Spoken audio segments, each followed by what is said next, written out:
आप सभी का स्वागत स्वागत है आज के इस कार्यक्रम में, जिसका नाम है जीना इसी का नाम है।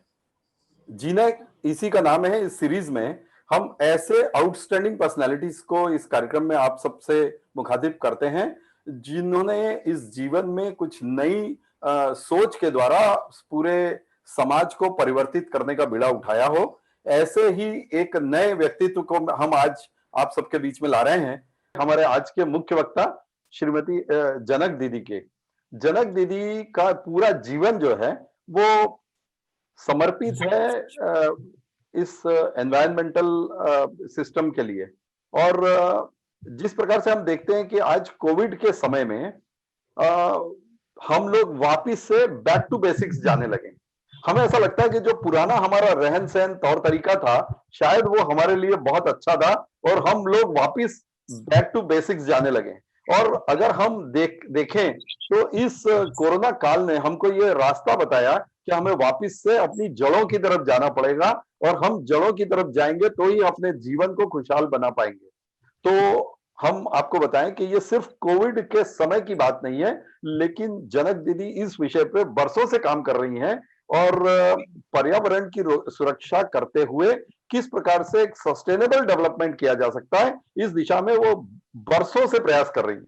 और उन्होंने एक ऐसा सेंटर बनाया है जो अपने आप में एक अनूठा सेंटर है, जिसका नाम है Jimmy McGilligan centre for sustainable development. Jimmy McGilligan Janak Palta दीदी के हस्बैंड थे, जिनकी एक एक्सीडेंट में मृत्यु हो गई और उनके नाम को उन्होंने लाइफ लॉन्ग बने रहे इस हेतु उन्होंने उनके नाम पर एक सस्टेनेबल डेवलपमेंट का एक सेंटर खोला है। साथियों, हमारी जनक दीदी पंजाब में पली बढ़ी, आयरलैंड में उनकी शादी हुई जिमी मैकगेलिगन जी से। उनकी कार्यस्थली बनी इंदौर और वो पूरे इंदौर की दीदी कहलाई। आपको मैं बताऊं कि हमारे इंदौर में एक बहुत ही खास बात है कि हमारे यहाँ माँ के स्वरूप में अहिल्याबाई होलकर है, दीदी के रूप में हमारी जनक दीदी हैं, हमारे यहाँ पर साथ में माँ के रूप में अहिल्याबाई होलकर हैं और आज हमारे यहाँ जनक दीदी आई है, ये पूरे शहर की दीदी हैं। और एक हमारे यहाँ ताई है, सुमित्रा ताई महाजन, जिन्होंने हमारे राजनीति को शुचिता की राजनीति को उन्होंने आगे बढ़ाया। और इसी प्रकार से जनक दीदी ने हमारे इंदौर से एक पूरे पर्यावरण को बेहतर बनाने का एक मुहिम छेड़ा है, पूरी दुनिया को, पूरे विश्व को रास्ता बताया। पूरा जीवन उन्होंने सस्टेनेबल डेवलपमेंट के लिए समर्पित किया, ग्रामीण और आदिवासी महिलाओं को ट्रेंड करके सक्षम बनाया, सोलर कुकर्स के माध्यम से उन्हें ट्रेंड करके ऊर्जा का बेहतर उपयोग करना सिखाया उन्होंने, रिन्यूएबल एनर्जी के कॉन्सेप्ट से गांवों को आत्मनिर्भर बनाया और पूरे विश्व में सस्टेनेबल डेवलपमेंट का एक ऐसा अनूठा मॉडल बनाया जिसे देखकर पूरा विश्व अचंभित है। एनवायरनमेंट प्रोटेक्शन और सस्टेनेबल लाइवलीहुड के मॉडल से समाज को नई दिशा देने हेतु आपको भारत के राष्ट्रपति द्वारा पद्मश्री का अवार्ड भी प्रदान किया गया, मध्य प्रदेश का सर्वोच्च सम्मान भी आपको प्रदान किया गया और भी अनेकों अनेकों अवार्ड आपको मिले हैं। ऐसी महान विभूति है हमारी दीदी जनक दीदी। मैं आमंत्रित कर रहा हूं बड़े आदर के साथ में जनक दीदी को कि दीदी आप आए और अपने विचारों से हमको अवगत कराएं कि किस प्रकार से ये सस्टेनेबल डेवलपमेंट का मॉडल हमारे विश्व को एक नया रास्ता कैसे दिखा सकता है और इस सोच से हमें जोड़ें और किस उद्देश्य से आप जो कर रहे हैं उसके बारे में बताएं और क्या कर रहे हैं, कैसे कर रहे हैं, इसके बारे में हमें कुछ जानकारी दें और उसके बाद में फिर हम इसको एक इंटरेक्टिव मोड से हम इस कार्यक्रम को आगे बढ़ाएंगे। शुरुआत में आप हमें गाइड करें कि आप क्या कर रहे हैं, कैसे कर रहे हैं, उसका उद्देश्य क्या है और किस प्रकार से इसमें समाज में परिवर्तन आ रहा है और आ सकता है। ओवर टू यू जनक दीदी। आप सभी को मेरा बहुत बहुत हार्दिक धन्यवाद। ये मेरा सौभाग्य है कि जो आपका ये भारतीय जैन संगठन है, मुझे लगता है कि भारत की जितने भी समाज हैं या कम्युनिटीज हैं उसमें से जैन कम्युनिटी सबसे ज्यादा पहले ही बहुत जागृत है और बहुत सारी बातें जो महावीर स्वामी ने कही, अहिंसा की बात करी उन्होंने और उन्होंने हिंसा के लिए जीने का भी लोगों को कहा, और स्वच्छता को लेके, और जैन समाज अपने आप में बहुत दान की प्रवृत्ति बहुत रही है, और परिवार में जो अभी ये उपवास की और संस्कार जो रहे हैं वो भी बहुत रही है। वो बाकी जो सब हर हर समय ऐसा होता है कि युग युग में कोई ना कोई हमारा वेस्टर्न इन्फ्लुएंस का या जो भी है, धीरे धीरे कुछ कुछ परिवर्तन होते रहते हैं। लेकिन आपने जो संगठन बनाया है, मुझे लगता है ये संगठन में बहुत शक्ति है, क्योंकि जब संगठित होकर आप लोग कोई निर्णय लेते हैं तो वो सभी के लिए बहुत लाभदायक होता है। जैसे आपने अभी ये मुझे कहा कि सस्टेनेबल डेवलपमेंट की बात आपके साथ करूं, तो जैन समाज आमतौर पर सारा व्यापार जो है और इंडस्ट्री जो है उसमें बहुत ज्यादा आपका इंडिया में रोल है। तो मैंने पहले तो सस्टेनेबल डेवलपमेंट की मैं बात करना चाहती हूँ कि अभी जो बोल रहे थे उन्होंने ये बात करी कि प्रकृति की बात की और जीव की बात की कि हर जीव का एक अपना रोल है जीवन में। लेकिन मैं आपको ये बताना चाहती हूँ कि 1992 में मुझे अर्थ समिट हुआ था 1992 में रियो डी जेनेरो में, जिसमें झाबुआ जिले में 302 गांव में नारू की बीमारी थी। वो एक पानी कंटेमिनेटेड पानी से होने वाली बीमारी है जो बांसवाड़ा से चल के और फिर पूरे मध्य प्रदेश के सबसे ज्यादा झाबुआ के 302 गांव में थी। और मैंने एज ए वॉलंटियर मैं वहां काम कर ही रही थी, मैंने वॉलंटियर किया और 302 गांव में 302 रात मैंने गुजारी जब लोगों के बीच में, उन घरों में जहां पर नारू की बीमारी थी। तो उन लोगों ने सबने जो सीखा उनके साथ में रही और उन्होंने उसको समझने के बाद उसको फॉलो किया और उन्होंने नारू मुक्त किया अपने आप को। जैसे अभी कोरोना की बीमारी चल रही है तो नारू मुक्त उन्होंने अपनी संगठित शक्ति ने सबने मिलकर तय किया कि हम लोग जो है ये ऐसा अब साफ पानी पिएंगे और ध्यान रखेंगे, पानी छान के पिएंगे। जैसे मैं जैन धर्म की बात करती हूँ तो वो पानी छान के पीने की बात महावीर स्वामी ने कौन से युग में कही थी? अभी पानी छानने की इतनी सारी समस्याएं खड़ी हो गई हैं। तो मैंने ये कहा जब, तो मैं दो बातें हुई मेरे साथ। एक तो ये कि वो 302 दिन जब मैंने रात उन गांव में गुजारी तो मुझे जो भारत की असली संस्कृति है, जो हमारी सस्टेनेबल लाइफस्टाइल थी, वो आदिवासी लोग भील लोग थे, वो सब जी रहे थे उस जिंदगी में। हालांकि सरकार और राजनीति और उसके कारण और पेड़ों की कटाई के कारण, जंगलों की कटाई के कारण, शहरीकरण के कारण उसके बहुत दुष्प्रभाव थे, लेकिन फिर भी वो लोग, उनकी मानसिकता और उनकी संस्कृति और उनका रहने का स्टाइल, अभी भी वो लोग बिजली के बिना थे, पानी के बिना थे। वो बावड़ी में से ही पानी भरते थे, इसीलिए उनको सबसे ज्यादा ये हो जाता था नारू। तो एक तरफ मैंने ये सीखा और दूसरी तरफ वो नारू उन्मूलन होने पर मुझे यूएनईपी ने ग्लोबल 500 रोल ऑफ ऑनर देने के लिए ब्राजील जब बुलाया तो मैंने वहां पर पूरे विश्व की पर्यावरण की समस्याओं को सुना। इंदौर के मीडिया के लोग बड़े एक्साइटेड हुए कि इंदौर को यूएनईपी का अवार्ड मिला है ग्लोबल 500 रोल ऑफ। पर मैंने उनको कहा पुरस्कार तो एक बात है, मैं तो समझ के आई हूं कि पूरे विश्व की पर्यावरण की समस्या हम लोग हैं। पर्यावरण हमारी समस्या नहीं है, हम लोग समस्या हैं।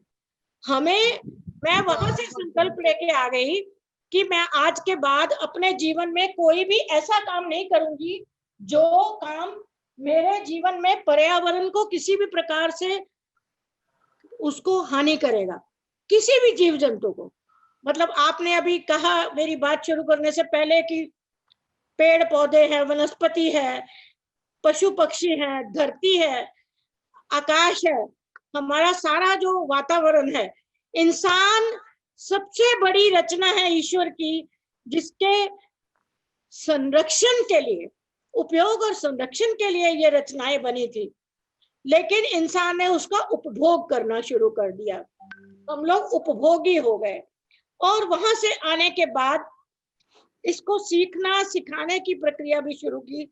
जैसा कि अभी राकेश ने बताया कि पहला सोलर किचन हम लोगों ने, ये भमोरी में है, बरली ग्रामीण महिला विकास संस्थान, जहां बनाया था, और अभी भी वो बहुत अच्छे से चल रहा है।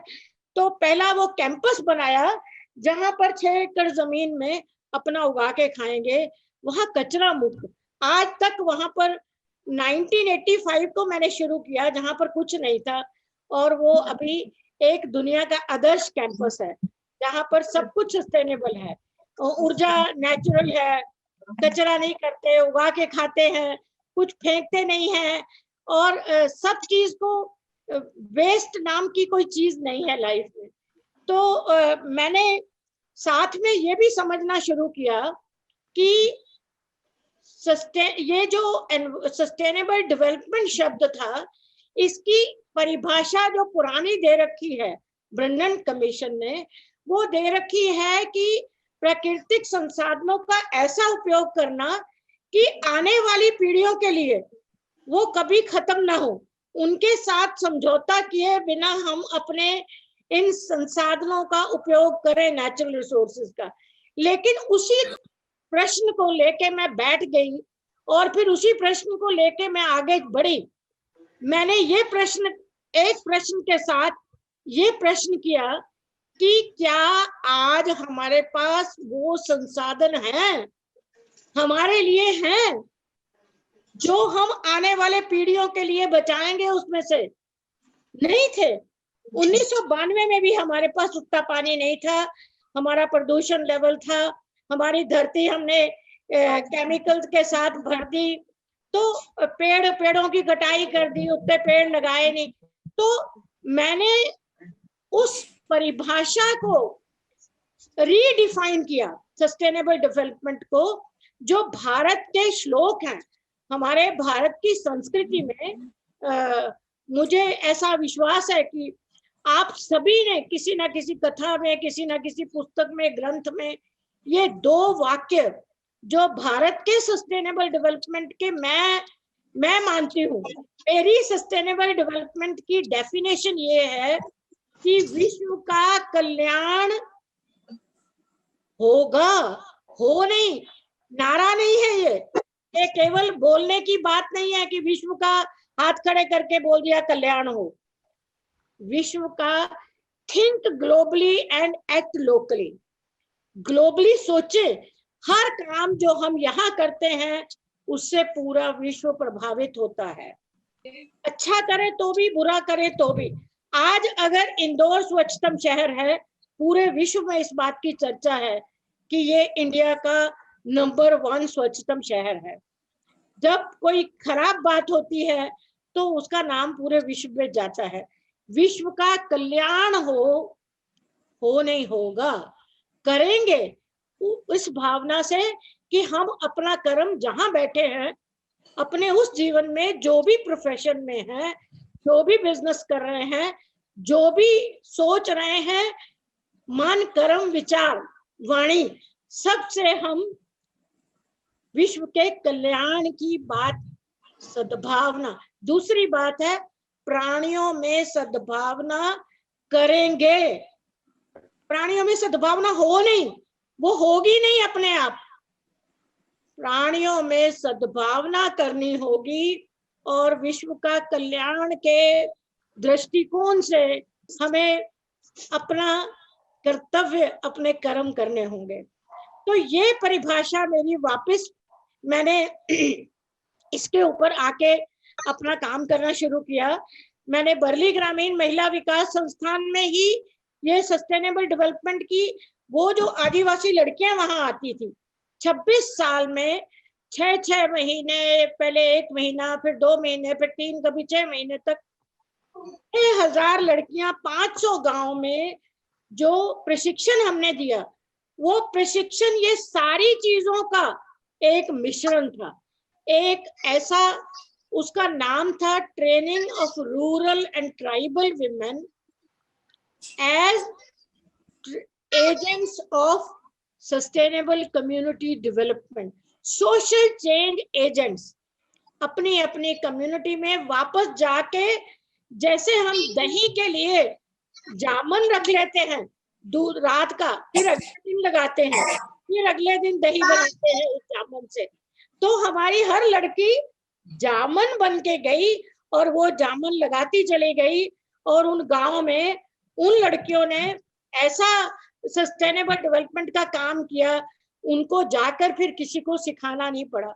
मैं उनकी बहुत लंबी स्टोरी आपको ना सुनाते हुए केवल छोटी सी उनकी एक बात बताना चाहती हूँ आपको, कि अभी कोविड काल में आप लोगों को सबको देखा है मैंने कि जब माइग्रेंट लेबर जा रहे थे, आप लोगों ने बाईपास पे कहाँ कहाँ खड़े होके माइग्रेंट लेबर को सबको कुछ भोजन दिया है, दान किया है, पैकेट दिए हैं, वेंटिलेटर्स दिए हैं, जहां भी जो कर सकते थे लोगों ने किया है। और ये माइग्रेंट लेबर इसीलिए है कि उनको अपना गांव इसलिए छोड़ना पड़ा, उनके गांव में उनके पास जमीन नहीं है या साधन नहीं है, वो बाहर माइग्रेट करके गए। ये ट्राइबल लड़कियां जो 500 गांव की थी, ये जब हमने हमारे यहाँ ट्रेनिंग लेने आती थी, उस जमाने में वो लड़कियां, उनके माँ बाप सारे ही माइग्रेंट लेबर्स थे, लेकिन लड़कियां जब ट्रेनिंग लेके गई, और इस कोविड काल में मैंने को 2011 से मैंने बर्ली संस्थान से रिटायर हुई, मुझे रिपोर्टें आई कि कोई एक भी लड़की को माइग्रेट लेबर होके जाना नहीं पड़ा था। वो सब अपने अपने गांव में ही स्थापित है, उन्होंने अपने गांव में ही रोजगार चलाया है, अपने गांव के लिए जमीन पे कुछ काम किया है, अपने गांव में ही सोलर की चाय की दुकान खोली है, अपने गांव में ही किराने की दुकान खोली है, सिलाई की मशीन से कपड़े सिल के वो टेलर बनी है, वो रेडीमेड की मजदूर नहीं बनी है। जैसे इंदौर में अभी रक्षाबंधन का पहले जमाना था जब रखड़ी बनाती थी लड़कियां, और ये चाइना से पहले इंदौर में बहुत रक्षाबंधन की रखड़ी वगैरह बनती थी, राखी बनती थी, और कपड़े का, रेडीमेड का। लेकिन आज तक किसी भी रेडीमेड गारमेंट वाले ने किसी महिला को एंटरप्रेन्योर नहीं बनाया। हमने बर्ली संस्थान में उन महिलाओं को एंटरप्रेन्योर बनाया, वो मजदूर नहीं बने जाके। तो मुझे लगता है कि अभी हमें सस्टेनेबल ह्यूमन रिसोर्सेज बनाने हैं।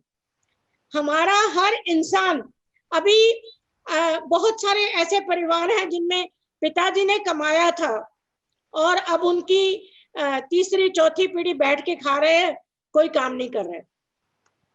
उनके जायदाद थी, उनका ये था, बेच बेच के खा रहे, मजे कर रहे। लेकिन अभी वक्त अलग है। अभी हमें सस्टेनेबल डेवलपमेंट, मैंने वहां 26 साल लगाए और रिटायर होके मैं यहाँ गांव में, मैंने और पति ने ये तय किया और छोड़कर नहीं जाएंगे। गांव में रहकर, ये सनावदिया में जहां मैं बैठी हूँ आपके सामने, सनावदिया में रहकर आधा एकड़ जमीन के ऊपर अपना घर, और उसी में गाय की एक बछड़ी लेकर पाली, और मेरी ही एक प्रशिक्षित लड़की वहां की जो 22 साल से हमारे साथ थी, प्रशिक्षित हुई, वहीं काम करती, और उसने कहा आप जहां जाएंगे मैं नौकरी छोड़ के हम परिवार सहित आपके पास जाएंगे। तो वो हम साथ में रहते हैं। और संक्षेप में आपको ये 3 बातें अपने बारे में बताना चाहती हूँ कि एक तो ये कि हमने यहाँ पर अपना घर कंप्लीट करने से पहले यहाँ 50 आदिवासी परिवारों को सोलर और विंड पावर से फ्री स्ट्रीट लाइट दी है। 10 साल से मैं फ्री बिजली दे रही हूँ उनको, जो कभी रुकती नहीं है। तो अपने लिए और अपने आसपास के लिए सस्टेनेबल डेवलपमेंट करना, प्राणियों में सद्भावना के लिए हमारे पास गाय बछड़ी पाली, उसके 5-6 बच्चे हुए, कुछ को बैल बना के गांव में भेज दिया और कुछ मेरे पास है। तो जीव का कुत्ता भी है और 100-150 पक्षी भी यहाँ रहते हैं। सबके लिए आधा एकड़ में खाने के लिए टोटल सब कुछ होता है।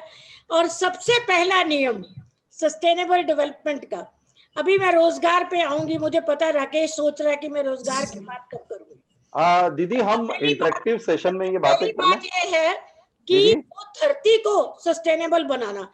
आप लोगों के पास जो भी बिजनेस है, आप ऐसे बिजनेस करें कि आप भारत की जमीन को कैसे, ऑर्गेनिक जमीन जो आप बिजनेस करते हैं, केमिकल फर्टिलाइजर टूल्स, जो भी चीज आप ऐसी करते हैं जिससे धरती का नुकसान होता है, आप वो छोड़कर उसी के ऑप्शनल अल्टरनेटिव जो सस्टेनेबल साधन है उसको प्रोड्यूस कीजिए।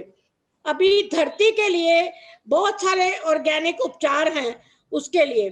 दूसरी बात यह है कि हम लोग यहाँ पर, मैं बाजार से केवल नमक, चाय पत्ती और गुड़, शक्कर भी नहीं खाती हूँ, गुड़ ये भी ऑर्गेनिक बुलवाती हूँ। और बाजार से मुझे कुछ भी नहीं लाना पड़ता खाने के लिए।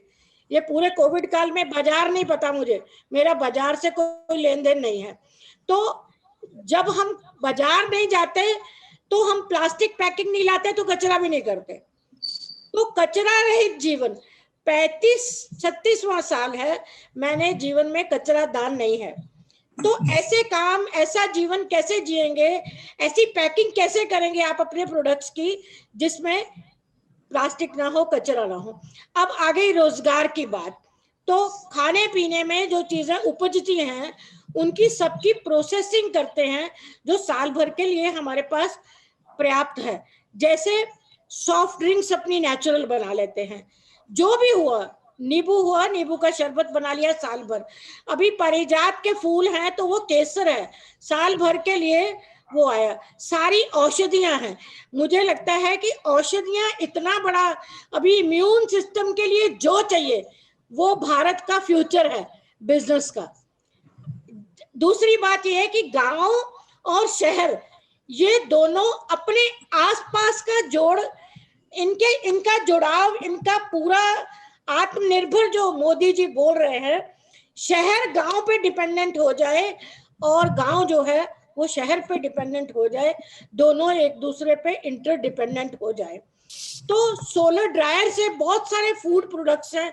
अभी एक लड़का है जिसने इंजीनियरिंग करके मेरे से सीखा है, आज ही वापस आया, वो अरुणाचल गवर्नमेंट ने उसने अपने पास रख लिया। उसने 2 साल में 450 सोलर ड्रायर लगाए हैं। किलो टमाटर 50 रुपए का बन जाता है, वो जब 50 पैसे का बिकता है तब वो 50 रुपए की वैल्यू उसकी बन जाती है। तो ये बहुत लंबी स्टोरी है, लेकिन शॉर्ट में जितने नमकीन बनते हैं, अगर नमकीन क्लस्टर है, आपके जैन की एक दुकान है, मैं कई बार कोई मेहमान आते हैं तो उनको वहां से सामान खरीदने के लिए जीरावन और ये सब, अब वो सारी चीजें जब आप जैन विधि से तो करते हैं क्योंकि स्वच्छता का कॉन्सेप्ट है आपके पास, लेकिन वो ऑर्गेनिक हो, वो केमिकल वाला नहीं हो। अभी आपके जितने कॉस्मेटिक्स हैं, हर कॉस्मेटिक, चाहे वो नहाने का सामान है, चाहे धोने का सामान है, चाहे बर्तन धोने का सामान है, वो सारे भी ऐसे बने जो नेचुरल हैं। तो जमीन, नदी, पानी और हमारा जो सारा पर्यावरण है, हवा, इन सबको कैसे हम प्रदूषण मुक्त कर सके। अगर आपने ये जो प्रदूषण भी आप करते हैं, तो प्रदूषण में भी अगर ये संकल्प लेके उठे, अब हम इसके बाद अपने घर में कोई दूसरी चीज खाएंगे नहीं, ब्याह शादी में, जीने पे, दुख पे, सुख पे हम खाएंगे भी ऑर्गेनिक, उगाएंगे भी ऑर्गेनिक। और जो कुछ स्वास्थ्य के लिए, मैं तो बोलती हूँ, मेरी बात मत सुनिए, जो महावीर स्वामी ने कहा है आप तो वो कर लीजिए, बस सीधा मंत्र है, जो उन्होंने कहा है वो उसको दोबारा एक बार बैठकर ऑडिट कर लीजिए अपने अपने घर पे बैठ के, कि हम टिक कीजिए कि नंबर 1 क्या कहा है, उसमें हम क्या क्या कर रहे हैं, और उसमें हमें, मैं ये नहीं कह रही कि क्या गलत कर रहे हैं, उसमें अभी क्या हमें, क्योंकि मैं गलत और ठीक नहीं मानती हूँ, मैं मानती हूँ हमें उसको, हमने लर्न कर लिया और उसको इम्प्रूव करना है, और इम्प्रूव करना है, क्वालिटी इम्प्रूव करनी है, उसकी पैकिंग इम्प्रूव करनी है, सब चीज में उसका इम्प्रूवमेंट करना है। तो आप 1 नंबर से शुरू कर लीजिए, अहिंसा। अगर खेती अहिंसक है, अगर आप वो टूल बनाते हैं जो खेती की अहिंसा नहीं करती है, खेती को हिंसक करती है, वो टूल आपका बिजनेस, आपका लेन देन, आपका सारा व्यापार का सारा जो पद्धति है, आप, महावीर स्वामी ने क्या कहा था, उसके उसके आधार पर अपना हर बात का ऑडिट कर लीजिए।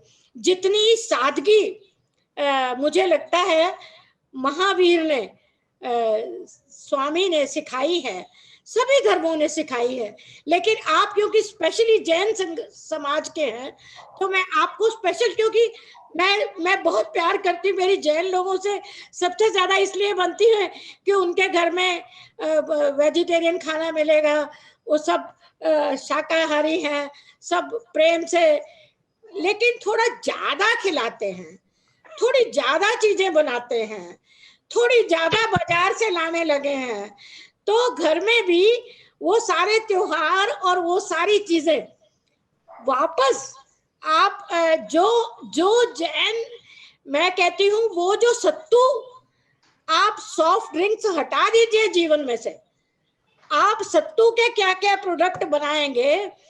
जितना मैं आपको बता रही हूँ कि जब हमने सोलर ड्रायर सीखा तो हमें पता चला कि सबसे पहले ड्राई का काम राजस्थान के लोगों ने किया, जैन लोगों ने किया, मारवाड़ियों ने किया। वो इतनी चीजें सुखाते थे, हर चीज सुखा के रखते थे अपने पास। तो जब पानी की बात हुई, पानी बचाने की बात, तो भी यही बात हुई कि राजस्थान से सीखो जाके। तो अभी राजस्थान के लोगों को अमेरिका से नहीं सीखना, अमेरिका को आपसे सीखना है। और आपके पास मंत्र है, आपके पास गुरु मंत्र है, आपके पास श्लोक है, आप पढ़ते हैं, लेकिन आप अपना ऑडिट खुद कीजिए कि कौन कौन से जो आपके जीवन के चीजें हैं जो आपको उस पे चल रहे हैं, नहीं चल रहे तो कैसे चलना है। एक बात अभी ये भी लगने लगी है मुझे कि जो यंग जनरेशन है वो बहुत दूर जा रही है। अभी बच्चों का ईटिंग आउट और सारा ये पार्टी कल्चर जो नहीं था पहले, तो वो अब पार्टी कल्चर में भी ये हो गया है कि वो जैन खाना तो बनता है लेकिन बहुत सारी वैरायटीज का बनता है, और उसमें क्या क्या डाला है, वो ऑर्गेनिक है कि नहीं। जो खाना ऑर्गेनिक खाना नहीं है वो जैन खाना नहीं है। आज लिख लीजिए अपने पास किताब में जाके, सब लिख के लगा लीजिए क्या खाना है, जैन है कि नहीं। जिस चीज से सिर नहाना है, मैं एलोवेरा से सिर नहाती हूँ, एलोवेरा से अपना शरीर पे साबुन नहीं यूज करती हूँ, घर में फिनाइल नहीं। शाम को मच्छर, अगर ये गाय के कारण और इधर उधर मच्छर कभी आते हैं, मच्छरी आती है, तो उसमें गाय के गोबर के कंडे, लेमन ग्रास और उससे तुलसी से, उससे अपने लेमन ग्रास और यूकलिप्टस के लीव से मैंने छोटे छोटे कंडे केक्स जैसे बना के रखे, शाम को एक बार धुनी कर लेते हैं। तो आप एक बार सारे प्रोडक्ट्स, फिर कभी ज्यादा टाइम होगा आप सबको यहाँ बुलाऊंगी तो आप साक्षात भी देख सकेंगे कि क्या क्या है। मेरा क्वेश्चन ये है कि आपके घर में जो आपने पूरी व्यवस्थाएं बनाई हैं जिसको हम सस्टेनेबल लिविंग बोलते हैं, तो उसमें किस प्रकार से दालें बनती हैं, किस प्रकार से खाना बनता है, किस प्रकार से आप बाजार से सामान नहीं लाना पड़ता कुछ भी, उसको थोड़ा सा एक्सप्लेन करें कि कैसे ये सस्टेनेबल लिविंग का मॉडल आपने प्रैक्टिकल किया है। ओके, तो मेरे यहाँ पर 13 प्रकार के सोलर कुकर है। एक सोलर किचन है। तो जैसे सोलर किचन में सारा जो भी प्रॉपरली सारा, गाय का खाना, कुत्ते का खाना, हमारा सबका खाना, और धरती माँ के लिए जो भी चाहिए, जो नेचुरल चीजें वहां स्प्रे करने के लिए हमें बनानी होती हैं, गोमूत्र से, एलोवेरा से, लेमन ग्रास से, वो सब उस पे सारा उपचार उस पे हो जाता है। तो सोलर कुकर केवल हमारे खाने के लिए नहीं है। तो सोलर किचन और सोलर इंडस्ट्री और सोलर बड़े बड़े हॉस्टल्स और सोलर की इंडस्ट्री, अभी तो दो चीजें यहाँ इंपॉर्टेंट क्वेश्चन आपने किया है। एक तो सोलर कुकर, बाकी सोलर कुकर है जिससे मेरे गांव में लड़का, एक छोटा सा कुकर है 10,000 रुपए का, उससे चाय बना के 1400 रुपए 4-5 घंटे में धूप के टाइम पे बना के बेच लेता है, धूप के दिनों में। इसी तरह एलपीजी, जब मोदी जी 2014 में आए और आकर उन्होंने कहा एलपीजी छोड़ दो अपनी सब्सिडी, तो सबसे पहले मैंने बोला ये लीजिए, मेरे को नहीं चाहिए क्योंकि मेरे को तो सोलर कुकर है मेरे पास। तो मेरी गैस सिलेंडर 2 साल 5 महीने के बाद बदलती है, मेरे घर में सिर्फ इमरजेंसी में यूज होती है गैस। तो दूसरा ऑप्शन मैं आपको ये बता रही हूँ कि सोलर ड्रायर है। जो चीज, जैसे बहुत टमाटर हो गए, अब मुझे कितने चाहिए, उस टाइम तो कम है तो ड्राई करके रख लिए साल भर के लिए। अभी जितनी दवाइयां हैं, जैसे गिलोय है, तुलसी है, पुदीना है, लेमन ग्रास है, मेरे परिवार के बच्चे जो कनाडा में हैं, ऑस्ट्रेलिया में हैं, अमेरिका में हैं, उनके लिए यहाँ से साल भर की सप्लाई जाती है। तो ये पूरा, अभी यहाँ से पौधे भी लोगों को देती हूँ फ्री, जो मेरे पास होते हैं, जैसे पत्थर चट्टा, किडनी का पत्थर गिराने के लिए पत्थर चट्टा एक पौधा है। तो ये चीजों का प्रचार करना, प्रसार करना, लोगों को ट्रेनिंग देना।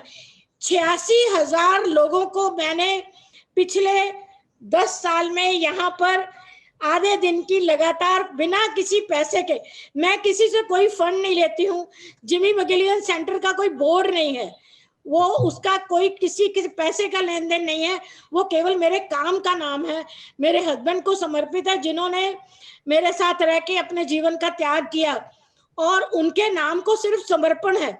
और यहाँ पर जो भी चीज है, और एक आपको सुझाव देना चाहती हूँ कि जहां भी गौशालाएं हैं, हर जगह गौशाला से आप उस कम्युनिटी को फ्री गैस भी दे सकते हैं और फ्री बिजली भी दे सकते हैं। मुझे पता है कि एक कैन स्प्रिंकलर वाले जो है, बहुत बड़ा ग्रुप, वो लोगों ने बहुत अच्छा काम किया है इधर कहीं महाराष्ट्र और अपने मध्य प्रदेश के बॉर्डर पे है शायद। तो जड़ी बूटियां, इसकी इतनी बड़ी मार्केट है पूरे वर्ल्ड में, खाने पीने की। अभी मेरे गांव में राकेश, घानी लगी है जिसमें बादाम का तेल, शहद, यहाँ शहद भी हो रहा है गांव में, हल्दी भी हो रही है, मसाले भी हो रहे हैं। अभी लंदन में सनावदिया से एक तो बच्चा डेयरी कर रहा है, अमेरिका से आया है, सुरेखा परिवार का, उसका घी गाय का, अभी आज फिर वो मुझे बता के गया है कि 50-50 किलो शहद, 50 किलो गाय का घी, 50 किलो हल्दी, ये सब चीज सनावदिया से लंदन गई है, और आज और ऑर्डर आ गया है उनको। तो आपका बिजनेस जो हो, मुझे पता है आपके बीच में ऐसे लोग हैं जो इस तरह के काम ऑलरेडी कर रहे हैं, लेकिन एज ए पूरा संगठन, बिजनेस एंगल से इसको देखना, वो भले काम के लिए मत सोचिए कि आपको केवल दूसरों की भलाई करनी है, आपके घर में वो प्रैक्टिसेस हो, वही चीजें यूज हो, शादी ब्याह जो भी करे वो सब उसी से बनाए, सब कुछ कम बनाए, वैरायटी कम करें। मुझे पता है आपने फैसले किए कि वैरायटी कम करेंगे, लेकिन फिर बढ़ जाते हैं वैरायटी। मुझे मालूम है दीदी कि आपने अपने सनावदिया गांव को, मोदी जी ने तो बाद में अपील की आत्मनिर्भर भारत बनाने की, लेकिन आपने सनावदिया गांव को पहले ही आत्मनिर्भर बना दिया, कि जहां पर हर व्यक्ति स्वरोजगार से आगे बढ़ रहा है। अभी सारा गांव तो आत्मनिर्भर नहीं हुआ, लेकिन गांव में एक लोगों ने स्वच्छता को लेके एक बहुत अच्छा कदम उठाया कि जो श्राद्ध मनाते हैं, भंडारा करते हैं, शादी करते हैं, उसमें अभी प्लास्टिक और डिस्पोजेबल यूज नहीं कर रहे हैं। फिर ये बिल्कुल ही एक किसी ने एक छोटी सी धर्मशाला बनाई, बड़ी सिंपल शेड जैसी धर्मशाला बनाई, उसने लिख के दिया कि इस गांव की धर्मशाला को उसको किराए पे नहीं दिया जाएगा जो यहाँ डिस्पोजेबल का उपयोग करेगा। तो कुछ कुछ लोगों ने ऑर्गेनिक फार्मिंग भी शुरू की है, सब्जियों का भी अभी यहाँ बाजार लगना शुरू हो गया है, लेकिन अभी 100% ऑर्गेनिक नहीं हुआ है, लेकिन मुझे लगता है कि आना टाइम लगेगा। लेकिन जरूर जो लोग कर रहे हैं वो काफी अच्छी क्वालिटी में और अच्छी क्वांटिटी में कर रहे हैं, उसका आने। आपको पता है कि सोशल चेंज सोसाइटी को बिगाड़ने में सिर्फ 1 मिनट, एक कोरोना लगा पूरी दुनिया को नीचे लगाने के लिए, और इसमें से सुधरने के लिए कितना समय लग रहा है। तो कोई भी काम करते हैं तो उसकी गति होती है। लेकिन सनावदिया में, हाँ, मैं खुश नसीब हूँ कि सनावदिया के लोगों ने मुझे गोद लिया है, मुझे अपनी दीदी बनाया है और बात सुनते हैं। पेड़ 4-5 पहाड़ियां यहाँ की गांव के लोगों ने हरी करने का प्रयास किया है। सनावदिया की पहाड़ी है, देवगुराड़िया की पहाड़ी है, पीछे रेणुका की पहाड़ी है। तो बच्चों का इंटरेस्ट बढ़ रहा है, शराब में भी थोड़ी कमी आ रही है। और ये, हाँ, तो दीदी मैं दूसरा जो पहलू है आपका वो ये है कि आपने बहुत सारी ट्राइबल लड़कियों को ट्रेनिंग दी है, उनकी लाइफ में क्या परिवर्तन आया उसके बारे में कुछ बताएंगे? उन्होंने, उनकी लाइफ में सबसे बड़ा कॉन्फिडेंस तो ये आया कि उनका सेल्फ कॉन्फिडेंस बढ़ा। वो उन्होंने पहले ये तय किया कि हम ड्रिंक करने वाले लड़के के साथ शादी नहीं करेंगे, जिस घर में मारपीट होती है उस घर में शादी नहीं करेंगे। फिर उन्होंने पढ़ लिख के गई तो वो अपना अपना कोई ना कोई सारी आंगनवाड़ी वर्कर जितनी है उस क्षेत्र में मेरी सिखाई हुई लड़कियां हैं, जितनी टेलर हैं वो मेरी सिखाई हुई लड़कियां हैं। बहुत सारी लड़कियां आगे पढ़ के नर्सिंग में नर्स बनी हैं और बहुत सारी लड़कियां टीचर बनी हैं। और अभी एक तो गवर्नमेंट कॉलेज में उसका हस्बैंड एक दिन लेके आया अचानक सरप्राइज देने के लिए मेरे को कि ये लड़की तो स्कूल में से छोड़ चुकी थी पढ़ाई। तो अभी एनजीओज ने भी बहुत सारा, जो सेवा भारती है उन्होंने भी बहुत लड़कियों को अपना इन काम में लगाया है। तो वो लड़कियां बड़ी कॉन्फिडेंट हैं। उन्होंने अपने गांव का मातृ मृत्यु दर कम किया, पानी से होने वाली बीमारियां कम की, और जो प्लास्टिक का यूज, कचरा करना, और ऑर्गेनिक और नेचुरल चीजों का उपयोग, और लड़ाई झगड़ा बंद करवाया। महिलाओं को पीटना, अब पीट नहीं सकता कोई वहां महिलाओं को। उनको ये सिखाया गया अपने भाई को और बच्चों को सिखाना। तो वो बच्चों को आगे अच्छा पढ़ा रही हैं।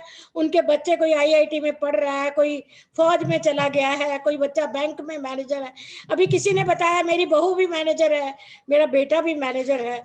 तो मुझे बड़ी खुशी होती है जानकर कि उनका लाइफ का जो स्टेटस है वो प्रेम, शांति, सद्भावना की तरफ भी बढ़ रहा है। बहुत अच्छा दीदी, मैं आपको बताऊं फॉर योर इंफॉर्मेशन, भारतीय जैन संगठन के बारे में 2 बातें बताना चाहता हूं। एक तो ये कि गर्ल एम्पावरमेंट के लिए बहुत बड़ा काम कर रहे हैं भारतीय जैन संगठन में। गर्ल एम्पावरमेंट के लिए बहुत बड़ा काम हो रहा है और करीब करीब 7 लाख बेटियों को सक्षम करने का साल में काम कर रहे हैं हम। एक साल में 7 लाख बेटियों को सक्षम कर रहे हैं। स्मार्ट गर्ल का हमारा एक प्रोग्राम है जो हम पूरे देश में रोल आउट कर रहे हैं और बहुत लार्ज स्केल पे प्रोग्राम चल रहा है वो। दूसरी बात मैं ये बताना चाहता हूं, आपने जैन लोगों की बात की कि हमारा जो मोटो है वो है जैन्स फॉर इंडिया। मतलब हम संगठन भले जैन लोगों का है लेकिन काम करते हैं हम सिर्फ राष्ट्र निर्माण का, सिर्फ समाज को आगे बढ़ाना नहीं, पूरे देश को आगे बढ़ाने का काम करते हैं हम। और हमने ड्रॉट फ्री इंडिया बनाने का काम किया है, हमने वैल्यू एजुकेशन देने का काम किया है, हमने बेटियों को सक्षम बनाने का काम कर रहे हैं, इस तरह के काम कर रहे हैं। दीदी मेरा अगला प्रश्न यह है कि आपके जीवन में बहुत सी विकट परिस्थितियां आई। बचपन से मुझे मालूम है आपको हार्ट की प्रॉब्लम थी, आपको दूसरा जीवन मिला, फिर उसके बाद में आप कैंसर सर्वाइवर के रूप में जानी जाती हैं। फिर आपका और जिमी जी जब साथ में ट्रेवल कर रहे थे, एक फैटल एक्सीडेंट हुआ जिसमें जिमी जी चले गए। तो ये इतनी सारी विकट परिस्थितियों से निकलने के बावजूद भी आप में ये जीवटता कहाँ से आती है? जो आपने प्रोग्राम का नाम दिया है, जी। जीना इसी का नाम है। हाँ। मेरे को ये आत्मबोध हुआ, जितनी तकलीफें आई उससे ये आत्मबोध हुआ कि हमारे पास ये चॉइस नहीं है कि हम मरेंगे कैसे, लेकिन हमारे पास एक ही चॉइस है कि जीना कैसे है। ग्रेट। बस। Probably these problems came to you as a turning point in your life. इससे आपको जीवन में एक नया मकसद मिल गया आपको। हाँ, वो मेरी प्रेरणा है और वो बहुत बहुत शक्ति मिलती है मुझे उनसे। वेरी गुड, और वेरी आप गुड। लोग भी तो मेरी शक्ति है सब। जी जी। दीदी मैं आपको बताऊं कि आपके एक स्टूडेंट है जिसने आपके यहाँ इंटर्नशिप की थी, मिस्टर वरुण रहेजा, उसको एज ए यंग इनोवेटर हमने हमारे एक स्टार्टअप समिट में प्रस्तुत किया था। एक और आखिरी प्रश्न मेरा है कि आपने बताया, आपने जिक्र किया कि आप रियो डी जेनेरियो के अर्थ समिट में गई और आपने वहां पर दुनिया भर की जो पृथ्वी को संरक्षण करने की जो सोच है उसको वहां पर डेवलप किया और उसके बाद अपने आप को अपने एनवायरमेंटल कामों के लिए समर्पित करने का आपने अपने जीवन का लक्ष्य बनाया। इसी प्रकार से मुझे मालूम है कि रिसेंटली आप कुछ सालों पहले यूनाइटेड नेशंस में भी आपको आमंत्रित किया गया था। इस मॉडल को एक्सप्लेन किया आपने वहां यूनाइटेड नेशंस में जाकर, किस प्रकार सस्टेनेबल डेवलपमेंट। तो मुझे ऐसा लगता है कि ये वर्ल्ड की टॉप ऑर्गेनाइजेशंस में जब आप जाके रिप्रेजेंट करती हैं, तो भले आपकी वन मैन आर्मी हो, वन वुमेन आर्मी हो आपकी, पर लेकिन ये मकसद जो है बहुत दूर तक जा रहा है और बहुत बड़ा जा रहा है। तो इसके लिए आगे लॉन्ग टर्म प्लान, लोगों को जोड़ना और पूरे समाज में परिवर्तन लाने का आपका क्या प्लान है, और उसमें बाकी लोग जो यहां जुड़े हैं उनको किस तरह से आप अपने साथ इस मकसद में जोड़ना चाहते हैं, उसके लिए कुछ आप गाइड करें। राकेश, मेरे कोई गोल्स एंड ऑब्जेक्टिव्स नहीं है, मेरा कोई प्रोजेक्ट नहीं है, फंडिंग से कोई लेना देना नहीं। मेरा जीवन जो है, मेरे जीवन का जो लिविंग स्टैंडर्ड्स ये है, इसको एक लिविंग स्टैंडर्ड अमेरिका का एक कोई वो है, जैसे अपने यहाँ ग्रीन बिल्डिंग का है। हाँ। तो उन्होंने मुझे लिविंग स्टैंडर्ड का भी खिताब दिया है, ग्रीन हीरो। तो मेरे को ये लगता है कि मैं कोई भी उद्देश्य बना के नहीं चल रही हूँ कि मेरे शिष्य हों, लोग मेरी बात माने, मैं लोगों को बदलना चाहती हूँ। मैंने अपने आप को बदलना हर पल सीख रही हूँ और मुझे ये लगता है कि जिसको बदलना है, जैसा बदलना है, वो उनके ऊपर है। लेकिन जितना मुझे पता है मैं वो शेयर करती हूँ, बताती हूँ। जो जानना चाहता है उसके साथ शेयर करती हूँ। मुझे कोई ऐसी मेरी प्लान भी नहीं है कि मेरे जाने के बाद यहाँ कोई जिमी मगिलिगन सेंटर चलाएगा। जिसने जो लेना था इसमें से ले लिया है। इसमें से जैविक सेतु बनना था, बन गया है। अभी जैविक सेतु का बच्चा और एक पैदा हो गया है। अभी धानी लगनी थी, लग गई है। जिसको पेड़ लगाने हैं, पेड़ लगाने वाले लग गए हैं। तो मुझे लगता है कि ये एक केवल मैं तो एक अपना जीवन सुधारने की कोशिश कर रही हूँ। मैं कोई समाज सुधारक नहीं हूँ, मैं सामाजिक कार्यकर्ता हूँ। समाज को पढ़ती हूँ, समझती हूँ, फेसबुक पे लिखती हूँ, जो मेरे विचार हैं बाकियों से सीखती हूँ। अब मुझे लगता है कि मेरा यूथ को, युवाओं को सिर्फ एक ही कहना है। आप क्योंकि जैन संगठन की बात कर रहे हैं, मैं आपको फिर से एक बार कहूंगी कि यूथ को बिठा के, यूथ को आपकी लीडरशिप पकड़ाइए और यूथ को कहिए कि अब आप संचालन करो इसका। हर यूथ राकेश जैन बन जाए, एक ऐसा वो आपका एम्बेसडर बन जाए, आपके बच्चे आपकी उस लाइन पे चलें। तो महावीर ने जो कहा है, स्वामी ने, उनकी बात पे चलना, मेरे को लगता है युवाओं को इतना बड़ा आपके पास प्लान है। उस प्लान में कुछ भी ऐसा नहीं है जो किसी को बाहरी इंटरवेंशन की जरूरत है, लेकिन इंट्रोस्पेक्शन की जरूरत है। सेल्फ इंट्रोस्पेक्शन, बच्चों को बिठा के बच्चों को सुनिए, आपके यूथ विंग को तेज कीजिए जरा। यूथ मेरे लड़के भी और लड़कियां भी, और जब हिंदुस्तान में यूथ की बात करते हैं तो लड़कों की बात करते हैं, और जब बिजनेस की बात करते हैं तो आदमियों की बात करते हैं। तो मुझे लगता है कि जरा महिलाओं की भागीदारी भी बढ़ाइए, लड़कियों की भी। और मुझे आज एक बात आपको सुनानी है, बड़ी इंपॉर्टेंट।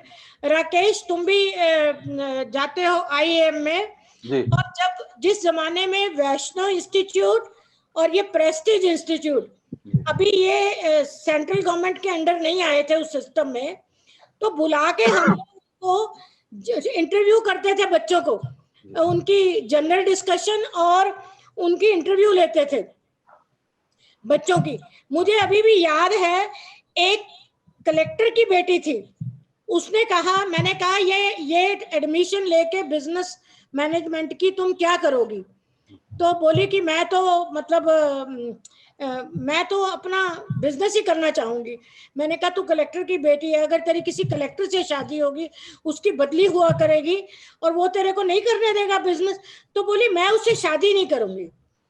तो एक जैन लड़की थी, उसकी जब बारी आई, उससे भी मैंने यही क्वेश्चन पूछा, तो उसने कहा कोई बात नहीं, अगर मेरी शादी हो जाएगी, मेरी शादी तो जैन परिवार में ही होगी, जो बिजनेस मेरे ससुर मेरे परिवार के लोग कर रहे होंगे, मैं उसी काम में घर से बैठ के उनकी हेल्प करूंगी।